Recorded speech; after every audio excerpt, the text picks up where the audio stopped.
We have seen worse. We have seen a lot worse. We have built worse. Oh, we have built worse. I have definitely raced worse. He's crashed worse. Who's been working on the dashboard? Has busted his balls. Yet we don't know where we're at. We don't know where we're I'm gonna skip my breaks, I'm gonna make mistakes. I'm gonna skip my breaks, I'm gonna make mistakes. I'm gonna skip my breaks, I'm gonna make mistakes. Look at the beautiful stars, I wanna drive a faster car. Hi guys, and welcome to this episode on Make or Break. Today I'm here with my buddy Josh Wigley, who's been working on the dashboard. Trying to. Guys, so Josh has busted his balls to get this dashboard apart, and he is at the point now, we're going to just flip to the stages of him removing things and taking it apart and just showing you how intense and how, how well it is fixed, because it's in there pretty bad. It's in there pretty good, right? It was, yeah. The main part of it was just figuring out all the wiring, because obviously, by the looks of it, a lot of this wiring loom's kind of a bit of a homemade loom. Okay, which is fair enough. Yeah, it's absolutely fine. Some of these wiring looms that you can buy are a lot of money. Yeah. So it's just trying to get into Ivan's head really and figure out what he's put in which place, what wires went where, and so on and so forth. Because the last thing I wanted to do was cut anything. Yeah. So it just took a little bit of time.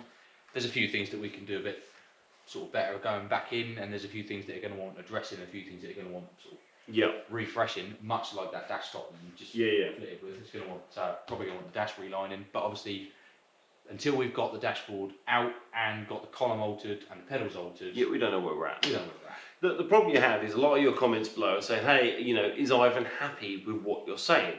You've got to understand this car was built 20 years ago, at a stage where a gentleman was building a car in a garage, right, on a budget. So everything that he has done fantastic. This car was a safe vehicle when he built it for the road. He did a good job.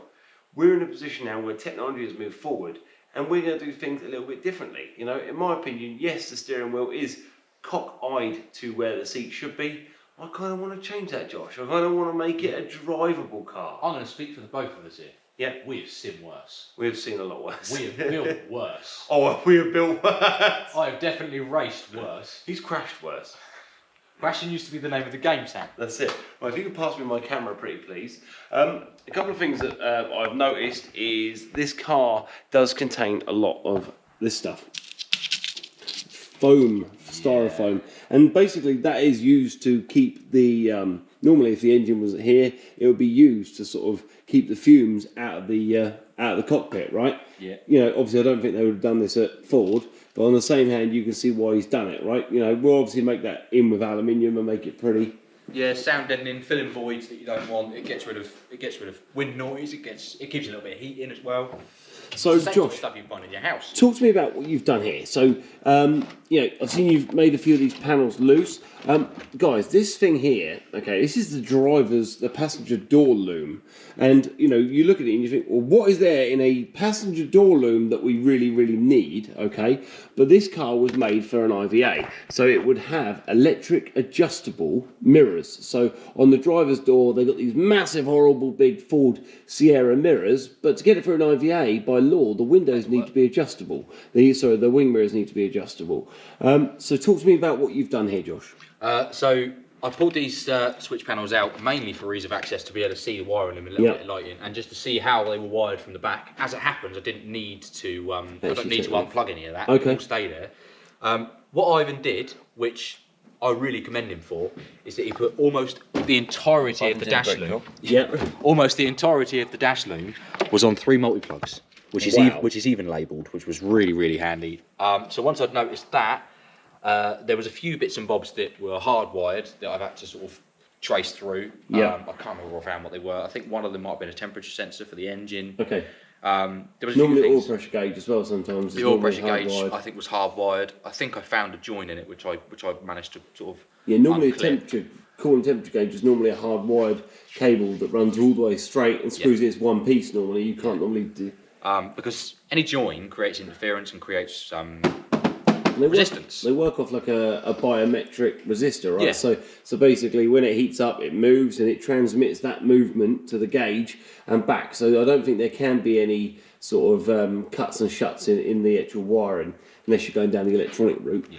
Right, so where are we at the moment? How can we get, is it ready to come out? It should be in a position where if we get one side of it each, it should lift out.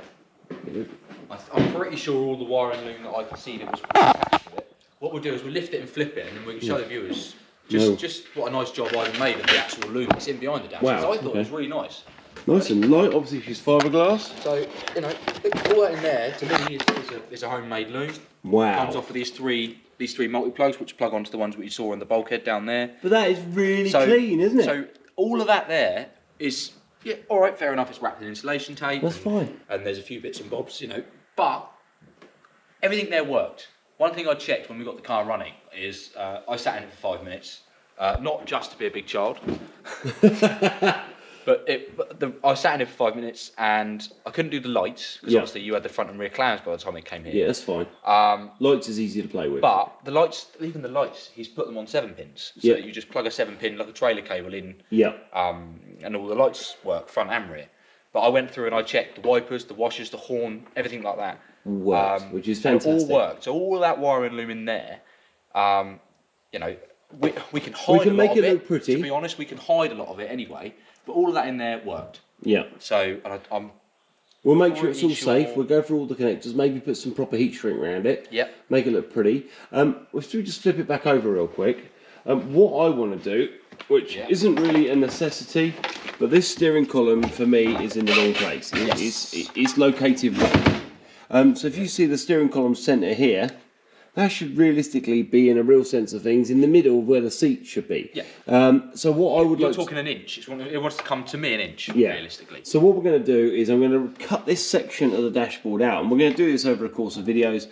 And this section of the dash, I'm going to move that way. Okay. We've got enough space here to move these gauges over here, and we're going to look at the original dash from the one in the Peterson Museum and try and get it as period correct as we can. But these switches, one of the people told me, are wrong. They should have toggle switches. These are out of like a flipping LDV truck or something like that. They're near as damn it, but we will find period correct ones as best as we can get. Yeah. You know, at the end of the day, what you have to appreciate, viewers at home, is we do not have an unlimited budget with this car. So you know, there are certain things that we're gonna have to compromise somewhere. You know, that's part of the reason why we're not going completely ballistic and putting an S3 in the back and doing all that, you know, and going with a completely new chassis. Because the car costs you enough money in the start. Yeah. Parts for these cars, they're not off-the-shelf kind of things. They're all bespoke, custom-made things. So you know, there is going to have to be not necessarily a compromise here and there, but things are going to have to be cost-effective. Yeah, we need to reuse some of Ivan's bits. You know what I mean? But moving this section over slightly will get the steering wheel more central to the driver's seat. Yeah. Means if we get the dash out of the way, I'm just going to show everyone what's underneath the dash. We just rest this up on the top if we can, just for a second. So this car here, which most of these GT40s, you alright with that? Yeah, it's not very heavy. Thank you very much. Most of these GT40s obviously were driven in Europe, so you know they needed air conditioning. What Ivan has fitted, which is one of the most important things, is air conditioning. This box of tricks here will keep us warm in the summer months.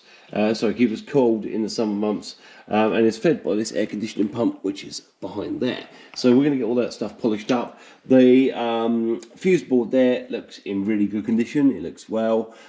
We are just going to be working our way through things, guys. You know, when we get this out of the way, we'll be able to have a proper look at the pedal box. We're going to get this steering column out of the way, and we are going to replace it 100%. We're going to put a race car steering column in it. One of the most things important for the IVA is having this boss. So you need a collapsible boss for an IVA by law. Yeah, either a collapsible boss or a collapsible column. So we need to look into that. But this column will be going. So we're going to whip that out, and we're going to go to the route of putting a proper race one in it with a removable steering wheel to make it easier to get in and out. You know, rather than the knuckle of the steering column being down here just above the brake pedal, we can have the knuckle for the steering column right the way up under the bottom of the top, under the top of the bulkhead, and then we can come up at a much nicer angle for the steering wheel. Yeah. They are low. You know, in genuine GT40s, they are low. They are not a very nice driving position. They weren't built to be comfortable. They were built to be fast, but they weren't that low. Yeah. There is a little bit of adjustment on this column, so you can twiddle it and move it up and down. Wow. That is as high as it went. Okay, but that's still more than we had, isn't it? I tried to sit in it with a seat in it, and I still couldn't. I am near as damn at 6 foot, and my knee was still hitting here as I was trying to go up and down on the brake You pedal. want to feel safe, you know. Yeah. If you hit a wall in this, you'd be quite scared that you're going to lose your legs, wouldn't you? In an ideal world as well, I'd like to have a fiddle with those pedals, and realistically they want moving back slightly, but moving them back slightly is very, very difficult because of the they do smaller master cylinders now though, so I'm pretty sure that I don't know about the Mark IIIs because I've not sat in one or I've not looked inside one. I'm pretty sure in the Mark IIs the pedals are mounted from the top of the bulkhead as opposed to from the floor. Right, got you. And that allows them to be a little bit further back. But we can have a little play with that and try and get it further back if we can. No worries. It's quite a cool little idea. It's much like that's a little bit like Volkswagen Beetle having the throttle pedal on a linkage that goes through into the tunnel. Yep. It's quite a good little neat idea. Taken from Volkswagen there.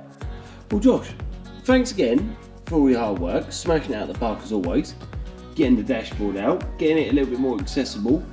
And guys, thanks for watching another episode of Make or Break.